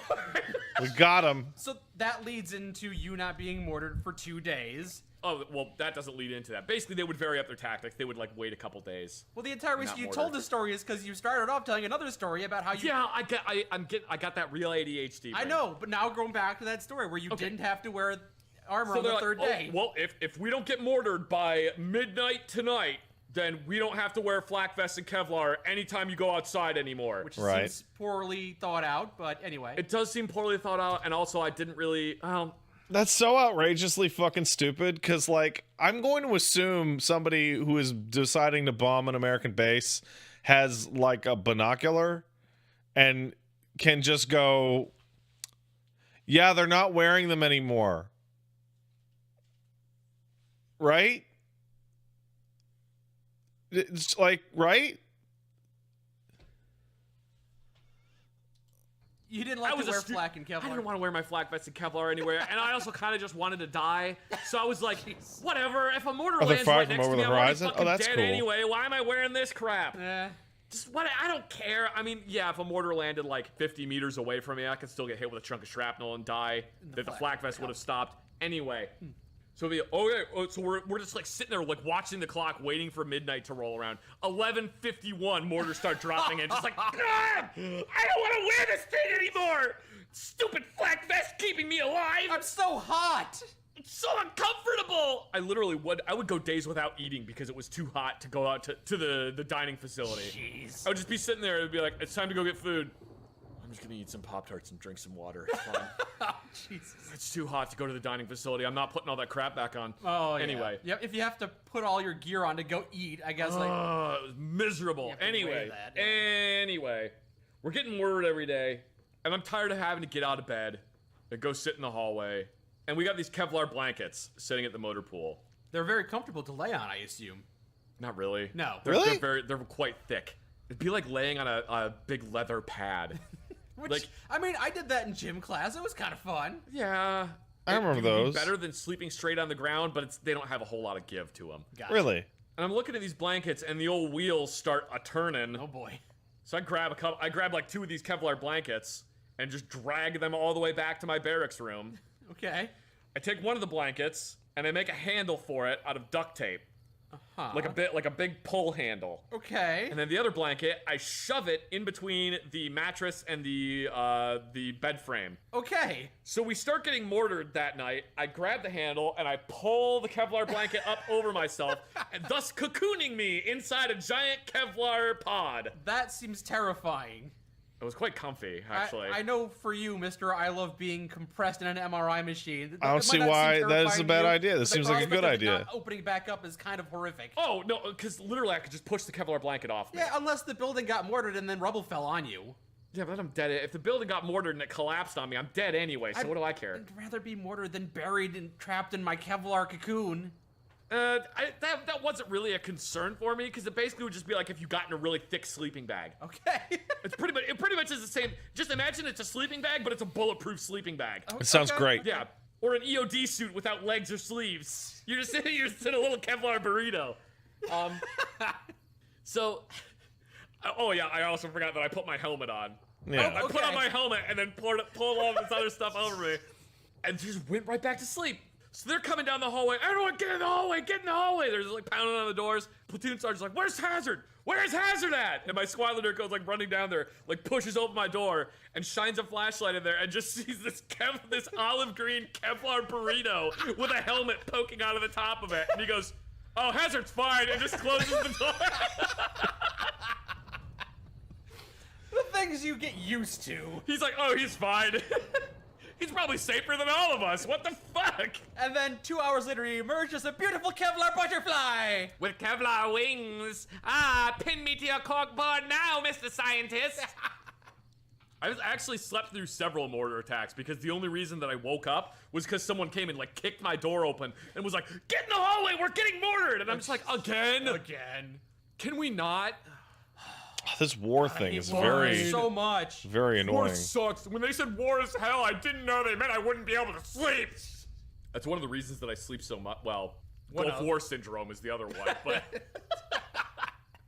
being exposed to burn pits has permanently ruined my brain. We have many different reasons why you like to sleep. I love sleep. Sleep is amazing. But yeah, I slept through mortar attacks straight up. So I got so used to being mortared that I would like when I hear the incoming siren, it's like, all right, fuck, whatever. I start like slowly walking to the bunker because the bunker's like 20 feet away. I can get there in time. It's I gonna guess be fine. it'll protect me. Ugh. Whatever, it'll protect me. And it's just like they don't hit any. Literally, the joke is like they can't hit anything anyway. They keep blowing up the soccer field, and there's never anybody out there, so who cares? What's gonna happen? Are they gonna get like 1 foot closer to me than yesterday? So like slowly walk into the bunker, stop to light up a cigarette. As I'm trying to light the cigarette, one lands like within 100 meters of me, and I'm just instantly like, run into the bunker. Put the fear of God into you. Yeah. It's just like that happens. That happens to so many people too. It's just you get so complacent about just like whatever. Nobody cares about mortars until a mortar lands within 100 meters of you, and you just like scream like a little girl and dive to the nearest bunker. Yeah. War is mundane until it's not. It really is. It's real goofy. I don't think I ever saw the unarmored Humvees. By the time I had joined a few years later, everything was armored. Oh yeah, yeah. At that point, they had just armored the hell out of everything. Tell you what, slamming your fingers in a car door ain't fun, but slamming your fingers in an armored Humvee? Yeah, I think that happened to one of the people in our unit. They legitimately lost a chunk of their finger. Yeah, it does some serious damage. It just went boop and just popped it off. Ah, no, that's not a good image. If I recall correctly, one of the problems is a lot of the Humvees had like a magnesium armor, which magnesium armor is really lightweight. It can handle a good amount. The problem is if it catches fire, magnesium's that shit like the burns most flammable so shit in the fucking fast. world. Yeah. And you cannot put it out. When we were there, they had these new fire suppression systems they'd put in the Humvee. It had like sensors on the inside of the Humvee. Had a sprinkler on the inside. What kind of psycho would make any armor out of magnesium? It was like a dry chemical fire extinguisher. So there's multiple types of fire extinguishers you can get. One of the fire extinguishers they used to use in military vehicles was a Halo fire extinguisher, which is real fucking bad because Halo is a oxygen remover. Oh, so we're gonna suffocate the soldiers so they don't burn. Yeah, basically it's you have to try to get everybody out of the vehicle first and then deploy the Halo fire extinguisher. The only problem with that is some of these fire extinguishers, the handle for it was on the outside, and if you knew where it was, you could just run up to a military vehicle and pull the Halo thing and then suffocate everyone inside the vehicle.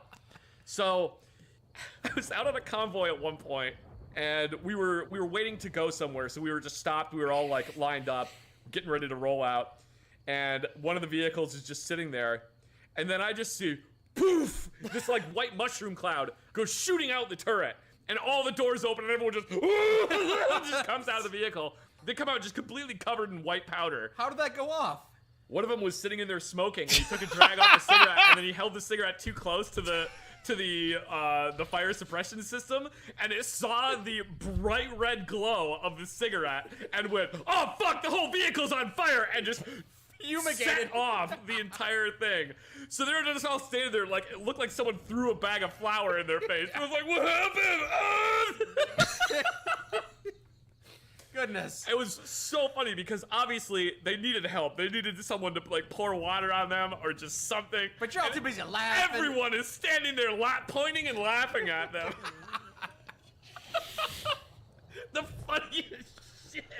There's some real energy. There's some real energy to like, oh God, help me, no, and only being hit with like laughter. We got an armored personnel carrier into our motor pool at one point because apparently there weren't any tracked vehicle repairmen nearby. And you were working on it because it's a small gun? No, I was working on it because I didn't have anything else to do. It was a little tank, and I thought it would be fun. Okay. I know it's not actually a tank. Oh my god, a 113 isn't a tank. Whatever. It has tracks. I was like, oh my god, it's a tank. An APC is a tank, as far as I care. It isn't really, but whatever. Anyway, we got this 113 in. And it needed just some various things done to it. It needed like the transmission serviced, and it needed like the handle repaired on the door on the back of it. Some other stuff fixed. Because basically what they were doing is they were using it as a gate guard vehicle. There's the gate that you would normally drive through. Right. And what they would do is they would park the little armored personnel carrier sideways in front of the gate, In case anyone tried to ram through the Yeah, gate? basically in case someone tried to ram through the gate, because now you have to get through an entire armored vehicle. So yeah, they like needed some various things fixed on it. So I like found the manual for it and started helping to try to replace stuff. And I got to drive it around a bunch, which, you know how normally on like an automatic transmission, when you grab the little handle, it says like PRND1. This one, it was like PRP D D2 L Q Japanese sign for fire. The second P is probably R, but like the leg is shaved off or something. Well, no, it wasn't shaved off, but I do specifically remember that there was one that said P that was not park. And the reason I know it wasn't park is because I got in the tank to move it. There was nothing else in the motor pool. We had specifically made sure that all the other vehicles were away from this one. This is weird, huh? Because none of us actually knew how to drive the armored personnel carrier. I see. So I get in the little armed personnel carrier. I figure out how to start it, which is pretty simple, honestly. There's just a big knob that says start, and you turn it. So I get in there. What's P do? Put it in P, press the gas pedal, and it goes wow, and does a 180. It turns around. It just starts spinning in place. Turns out P stands for pivot. Pivot. Oh, okay. Yeah, P is pivot, not park. Oh. I'm glad that's not confusing at all. No, not at all confusing.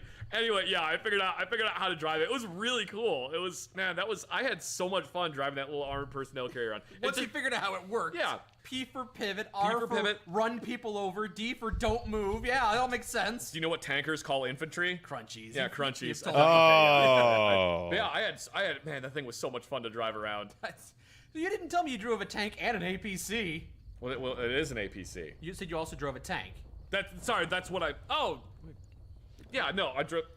You're having some trouble remembering all the things you've driven. I had that brain problem again. Yes, I have driven an M1 Abrams, and I have driven. Oh man, I'd love to drive an M1 Abrams. Carrier. Those are cool. Okay. The M1 Abrams, it wasn't for very long. It was for like, I don't know, maybe a minute. You were parking it. Yeah, basically.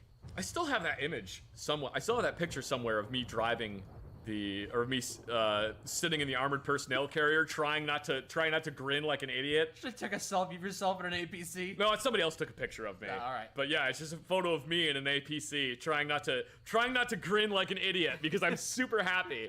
I'm even wearing like the combat vehicle crewman helmet. I got like that whole thing on with like the headphones. I'm like, yay, this is fun. Well, I'm glad every experience you had was fun over there.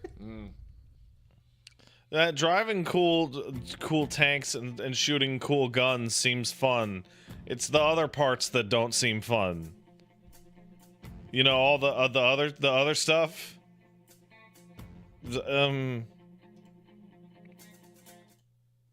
Attention, all Stardust Crusaders. Jotaro and the gang need to get to Egypt and stop Dio. But to do that, we're gonna need a couple of plane tickets. And to help them out, I'm gonna need 3 things.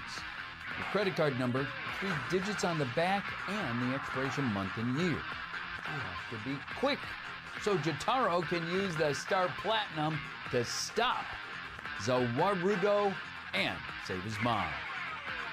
Yar days.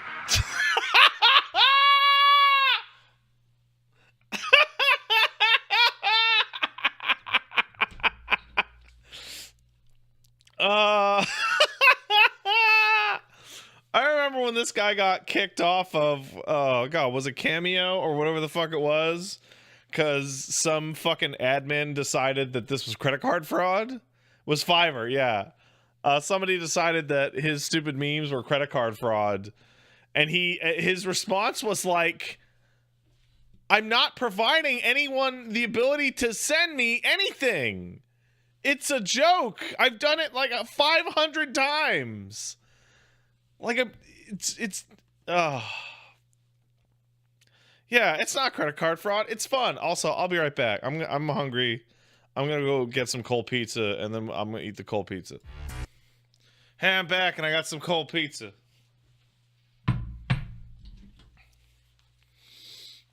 All right.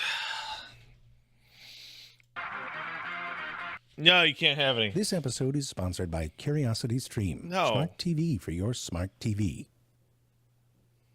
Oh, the beaver. This is a beaver. That's You've Canada's probably national heard of their animal. dam building and tree cutting. Jerry, what's wrong with this beaver? He's not even trying. Look at him, he's drunk. Oh, that's better. It's a baby beaver. They're very cute. Oh, I love him. Aside from humans, no other living animal does more to modify its environment for its own purposes. Beavers like it wet, and they are very good at making things wet. But when? How does the beaver, and why does it beave? Here are true facts about the beaver. I love a beaver. To understand the beaver, you should know that it is a rodent. Rodents are the furry little meatballs of the field and forest. Just the right size for a snack. Who among us has not wanted to beer batter a hamster at some point? Guilty. Those flies are waiting for the cafeteria to open. So, being delicious, one thing that rodents became very good at is hiding. Old school beavers weren't into all this swimming and tree-cutting business, but they could sure piss you off in a game of hide-and-seek. Look at this thing. When people first discovered it, they didn't know what it was. They called it the devil's corkscrew, because apparently the devil has big bottles of wine. Personally, I think devil's bicycle seat or devil's catheter would have been more devil-appropriate. You know what it is? It's the fossilized tunnel of Paleocastor, a beaver that lived 20 million years ago. Cool. See? Good at hiding. At some point, the ancestor of the modern beaver got into swimming. It's a good way to escape predators, especially if you're a clumsy, waddling football of flesh. Oh my God, they're so On cute. I land, love the them. beaver isn't exactly graceful. But in the water, it is exactly graceful. Its paddle tail, which is more flexible than a cat's, becomes a rudder. They tuck their little hands up under their chin and let their big webbed feet do the swimming. Underwater, a thin see-through membrane covers their eyes. Their nostrils close up, and they have extra flesh on the inside of their lips that can close behind their front teeth. This allows Weird. them to carry things and even eat down there without getting a mouthful of water. It's just like my mother used to say, you try and find an open orifice on an underwater beaver. Good luck with that. The other thing that happened along the way was that beavers developed a taste for wood. Now, anyone can get a taste for wood, but to actually eat it is another matter. You need the right equipment, and rodent teeth are the right equipment. Let me explain. There are two main hard substances in a tooth, dentin and enamel. In our teeth, dentin helps anchor the tooth, and enamel forms a little cap that sticks out of our gums. Enamel is incredibly hard, the hardest thing our body makes, crazy hard. and it protects our teeth from wear and tear and forms a chewing surface. Enamel is made from densely packed crystals of a mineral called hydroxyapatite. That's right, our teeth are made from something called apatite. That's like a dad joke time bomb. But you can't just fart a crystal out. It's a whole process. Special cells called ameloblasts crawl around and leave a little snail trail of proteins behind them. Crystals then grow on these proteins. See those little cross-hatched lines? Yeah. Each one of those lines was created by a single ameloblast cell. Up close, enamel is like a woven tapestry of crystal. So when teeth grow in your mouth hole, dentin is formed and enamel is layered on top of it. But when they're done, the cells that make enamel self-destruct and disappear. And that's it. If you break your enamel, you can't grow any back. Yeah, it sucks. That's okay for us because we eat relatively soft things like delicious meats and cheeses. But other animals like horses have to really chew the shit out of their food. And they would wear through our little enamel nubbins in no time. The enamel in horse teeth is laid out in sort of tube-like shapes that run up the length of the tooth. These are long teeth that slowly emerge as the horse ages. Here you can see the teeth of a young, healthy horse. That's Not so that healthy, gross. its flesh is missing, and it's been cut in half. But healthy before that. Anyway, here is an old horse, and you can see that the teeth are almost completely gone. This horse won't be able to eat much longer because it's lost its appetite. That's it. So what about rodent teeth? Well, we'll get to that after a brief message about our sponsor. No, we won't. Not that it's not a year. Rodents have some next-level toothage. Fucking Their owned. front teeth never stop growing, and their enamel-producing cells don't self-destruct. These teeth don't have a root like ours do, but they start crazy far back in the head. These front teeth have two basic layers, dentin in the back and enamel in the front. But right on the front surface, there is a thin layer of enamel that has iron incorporated into it. This is what Iron? makes it orange, but it also makes it extra hard. And because of this, the front of the tooth wears down more slowly than the back. And you know what that means? Their teeth are essentially a self-sharpening chisel. Look at that right there. This one's sort of shaving strips of wood with his bottom teeth. Now, beavers only eat a very thin layer on the outside of the tree. That's the living tissue where the nutrients are. And they prefer smaller, tender branches and even leaves. But they go through the ones they can reach and that are close to the safety of water fairly quickly. To get to the higher branches, they couldn't be bothered to learn how to climb, like basically every other rodent. Beaver was all like, I don't go to branches, friggin' branches come to me. So when beavers cut down trees, they're not eating that part of the tree. They're just bringing the good stuff closer to the ground. Now to begin, beavers will usually make a deep cut on one side. It's like a game of chicken between a tree and a beaver head, to the death. If unsquished, the beaver will move to the other side to finish up. They listen carefully for any cracking sounds to make sure they can waddle away slowly to safety.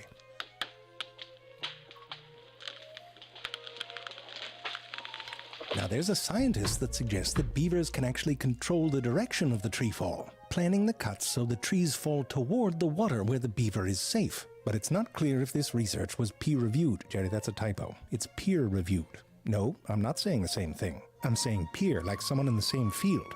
No, they're not peeing in a field, Jerry. No one's peeing. Just leave it. Once the tree is horizontal, the beaver will start cutting branches down to size and dragging them back to the water. There they will eat them or submerge them and store them for later. Remember, it's just a thin layer on the outside that they eat, so there's a lot of stick garbage left over and lying around. One idea is that beavers evolved a set of fairly simple instincts about what to do with all those sticks. One instinct that even baby beavers have is pile stuff on top of other stuff. Oh, that's cute. Just that can have some perks. Here, look at this big bank with a beaver hole in it. Starts off as just a regular old tunnel in the dirt. Then they start piling sticks on the ground above. A little weird, but that's enough to prevent the ground from freezing where they sleep. And when the dirt roof of their little tunnel collapses, they've got a wood roof. But it's not just a pile of sticks. They have an instinct to fill in gaps and smooth things out. They bring in piles of mud with their little hands and pack it all in there. But they don't do this on the part that's furthest from the water, creating some airflow. Let's face it, beavers can get a bit musky, and they keep at it. If the water rises, they can build up higher, and pretty soon they're not living in the dirt. They're living in a stick condominium. They can build these homes out in the middle of a pond too. So cool, They don't I love build beaver. it around themselves like a bird's nest. Same basic rules, build a pile, pack it in, and then tunnel into it and make yourself some rooms. It's cozy in there. I know what you're thinking. What is that beaver doing? Well, that beaver's eating chili right out the can, so to speak. You see, the problem with eating wood is that it's wood. It's not like a ding-dong with a creamy center. I mean, it's actually freaking wood. So to digest it, the beaver has to eat it twice. After the first go-round, I guess it still has some flavor. Like if you found some leftover chewing gum that had been in your ass. So not only do beavers have to chew the crap out of their food, they have to chew the food out of their crap. All right, I'm done. Anyway, that's what they do, and the end product is essentially sawdust. But that's not all that comes out the back of a beaver. They have anal glands, and I'm not talking about glands that get uptight when you're late for a party. I'm talking about glands in their anus that produce an oily substance that the beavers rub all over their body. It's like when you waterproof your shoes with a bit of oil, except this comes out of their butt. Those back paws there, by the way, have a special grooming claw on them. It has 2 nails on it, like a really cheap comb, but it helps get that butt oil all up in there. And that's not all. There's another tap on that backside soda fountain. They have castor sacs near the base of their tail, which produces castoreum. It's a yellowish goo they use for scent marking. Beavers build these little piles around their territory. They climb up on them and they sort of fart out some castoreum. Told you. You get a whiff of that, you know whose turf it is. It's also how females communicate that they are ready to mate. Apparently, castoreum smells and tastes kind of sweet and leathery, and it's been used in perfumes and food. Someone was the first person to figure that out. Guys, check this out. The stuff that comes out of a beaver's ass tastes just like vanilla. Anyway, what beavers do inside their own home is their business. Oh my, you could open a beer with that yawn. It's very cozy in there, but if you live in a house that's half underwater, you're going to have to deal with leaks. Beavers are very sensitive to the movement and sound of water where it's not supposed to be. And when they find a leak, they do it right. They go round to the outside to fix it. The sound of water also seems to be an important trigger for dam building. It's not the constant sound of rushing water, but rather the uneven burbling of water moving over an obstruction. Under the right conditions, when beavers hear this sort of sound, they seem to want to stop it. First, they'll put a pile of sticks right at the source of the sound. On the downstream side, they'll pin some larger branches as cross braces against the current. Then on the upstream side, they'll pack it in with finer materials. Sound familiar? So this mini dam is now on top of the source of the original sound. But the water goes around it and makes new pockets of sound. So the beaver beeves and the rest of the dam gets built. It's almost like you could think of dam building as the plugging of a very large leak. You know what some people do? They play water sounds through loudspeakers to try to trick beavers into building dams in specific places. Got some time on your hands if you're messing with beavers like that. These dams can flood massive areas. This extends the beaver's territory, but it also stabilizes the water level and creates a predictable environment. Most rodents don't really have these kinds of predictable environments, so they make lots of babies as a kind of insurance and they don't invest a lot in raising them. That often means high infant mortality. But beavers took matters into their own little creepy hands and evolved to control their environment. So they do it different. They form monogamous pairs, often for life. And they care for their babies for a couple of years. And this is important because the instincts in young beavers need to be refined by watching and learning from their parents. Their first attempts at dam building are pure crap, and their first lodges are like the first apartments that kids get after college. You know, there's a lava lamp, a futon, and a half-eaten bagel. And the futon's so gross you choose to sit on the bagel. And he's all like, "Where's my bagel?" And you've got explaining to do. But over time, these young beavers will learn how to build incredible... Oh my gosh, did you see that? The big beaver took the stick and the little one headbutted him. Jerry, did you see it? It was a real headbutt. He used his head on his butt. Play it again, Jerry. No, don't fade it out. Oh, you're still mad about the peer review thing, aren't you? No, Jerry, I do understand what you heard. You heard peer, like one who pees, right? But Jerry, that's not a word. Queer isn't one who quees. It would need 3 E's in it. P-er.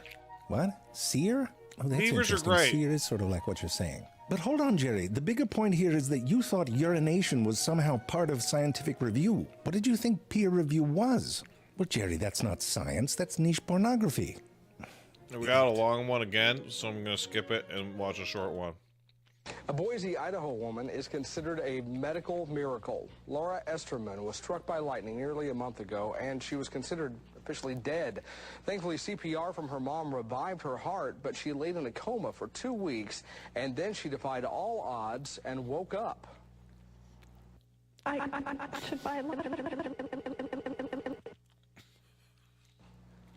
Well, obviously, there was a problem with that tape. She doesn't really sound like that. She doesn't remember the accident, but the evidence is clear.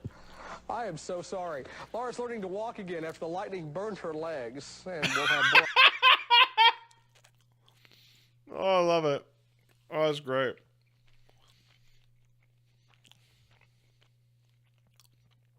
All right, hold on. We're going to do a different one. So I'm going to tell you a little story about how you can use all the leftover bits to make food. No, we'll watch that later. I don't care about that. I do care about that!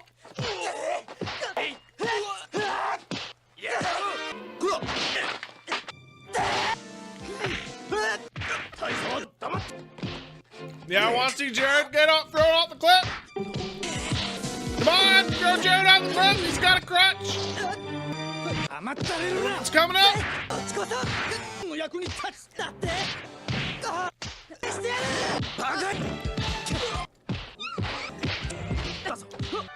Oh, come on!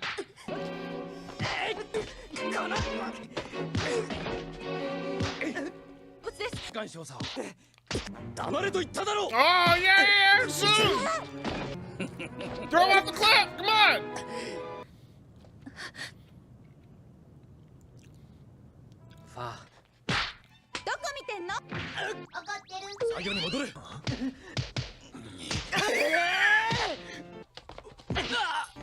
Yeah!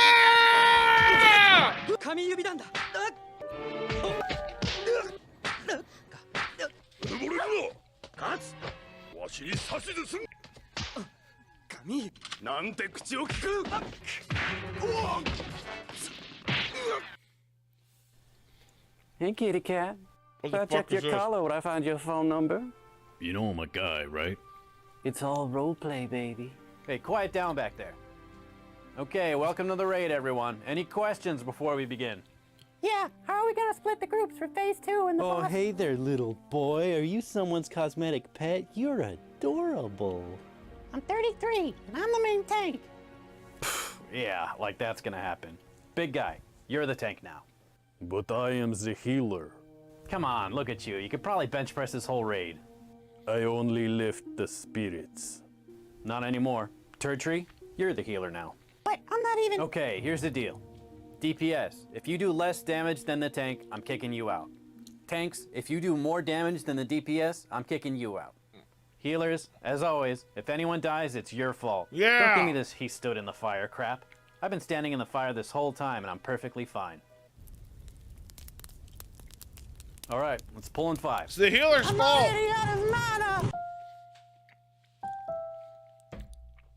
It's the healer's fault. Alright, you big old beefaroni boys, come on out with your big old muscly veiny arms up in the air. Let me talk to the cops. I'm a pretty good negotiator. Where's your robot cop now, huh? Probably gotta recharge his batteries. Sweet, merciful, hickory smoked baby back Jesus, we're gonna actually have to get our hands dirty here, boys. Go ahead and check that back door and lock down the perimeter. Bend over, let me see what's in your back door. Grab your nuts from the back, it's time for tug-of-war. Check it out, boys. All the protein we'll ever need. They got chunky chocolate, vascular vanilla, and bubblegum bench press. This is gonna help me with my glute gains. Hey, boss. We watched this last time? I definitely didn't. No worries, boys. I got the perfect escape plan. A little bit of fireworks show ought to be just the thing we need to get out of here. What the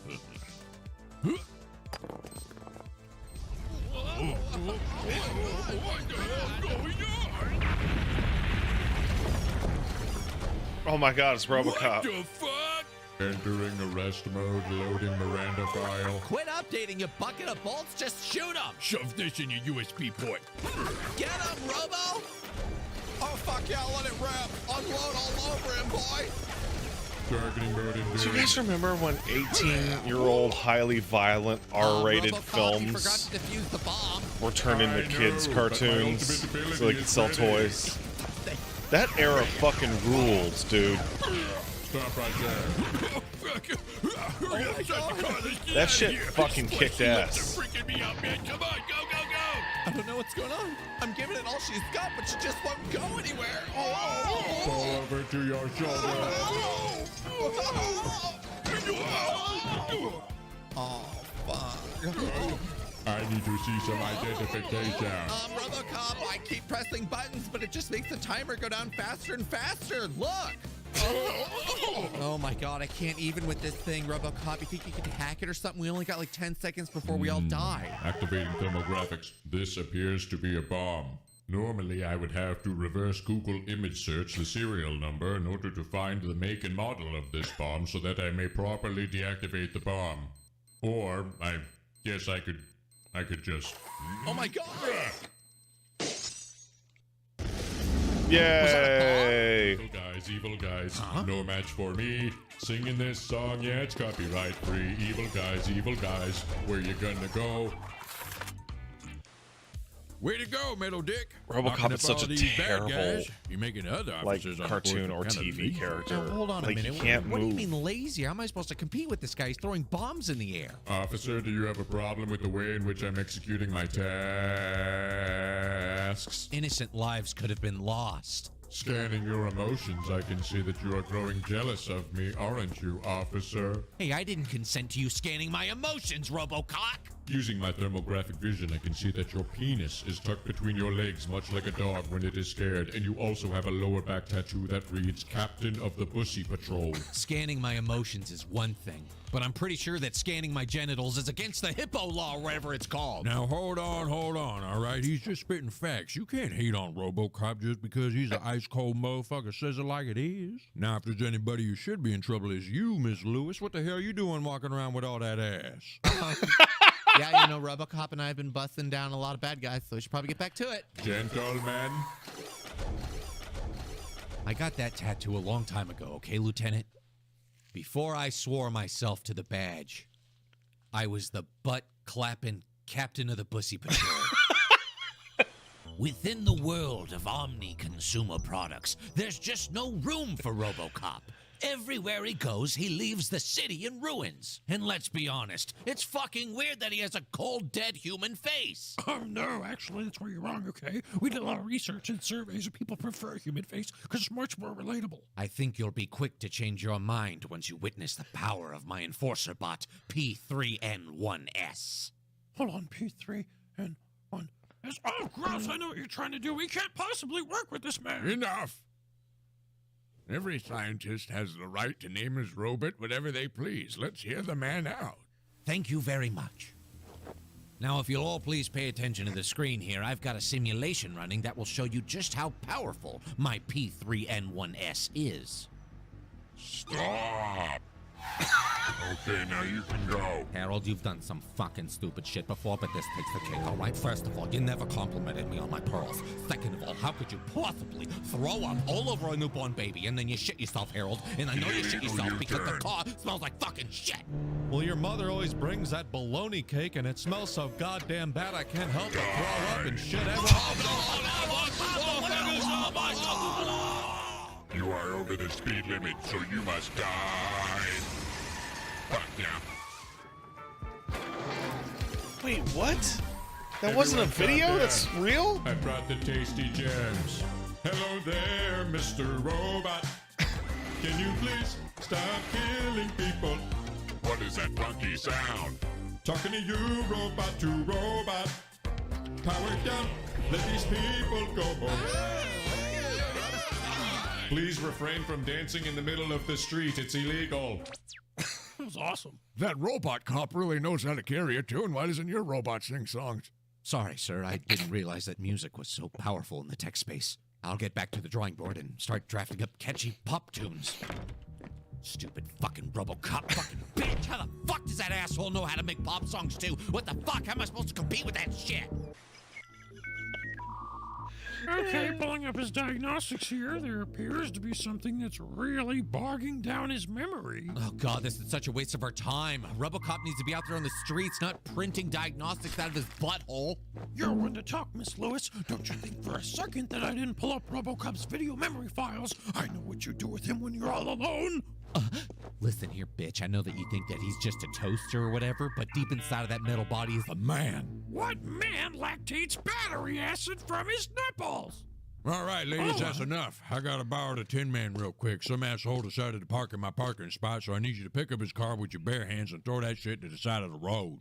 Let's go. But RoboCop, you must restart in order for your security update to take effect. Do you want to restart now? I'll restart later. Yeah! What the fuck? Thanks, Crown Dome. Your hair is so orange you look like a basketball. Fucking bounce me around then. Okay.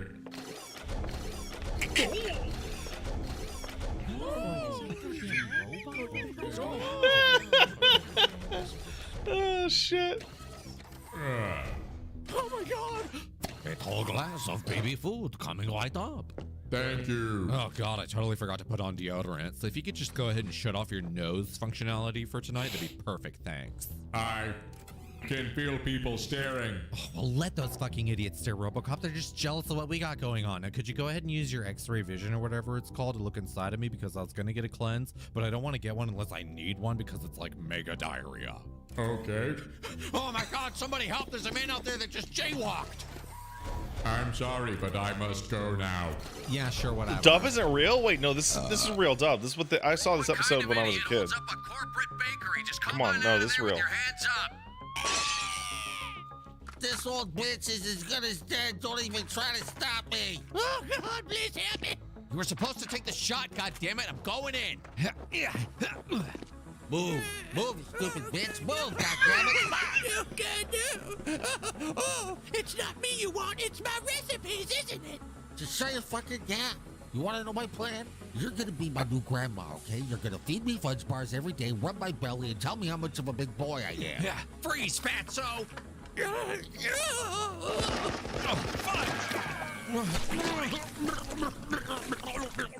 Tiny Johnson's fudge. Yeah, she's got the touch. Just put it in your mouth and suck. So good, it'll make you want to say, oh, fuck.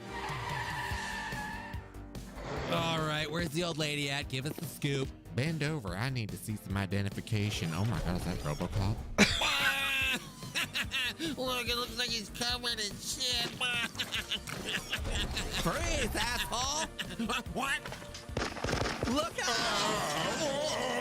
Murphy! Fuck you, RoboCop, trying to stop me from being truly happy. This is my grandma now. Put the grandma down. Oh, God damn it, you gotta be kidding me. These stupid robots don't even know how to turn off right. Go get your own grandma, RoboCop. What the? I got him! That's what I'm talking about! No! Oh, she kicked him into the flower. Oh my God, RoboCop, please don't eat me.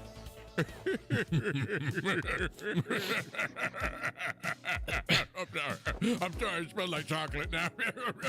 Yeah, go ahead and laugh it up. I almost died, you know. One of these days, this organization is gonna realize what a grave mistake it's made. Trying to work alongside a fucking piece of shit robot. Yeah, I'm talking about you, RoboFuck. You probably want to go ahead and stop making a fool of yourself, because it's hard to talk shit when you're literally covered in it. We all know you shit yourself when you fell in the fudge. I don't know about you, Lewis, but I could sure go for a nice tall glass of baby food. Yeah, let's fucking get the fuck out of here and fucking fuck out. One day that robot's going haywire.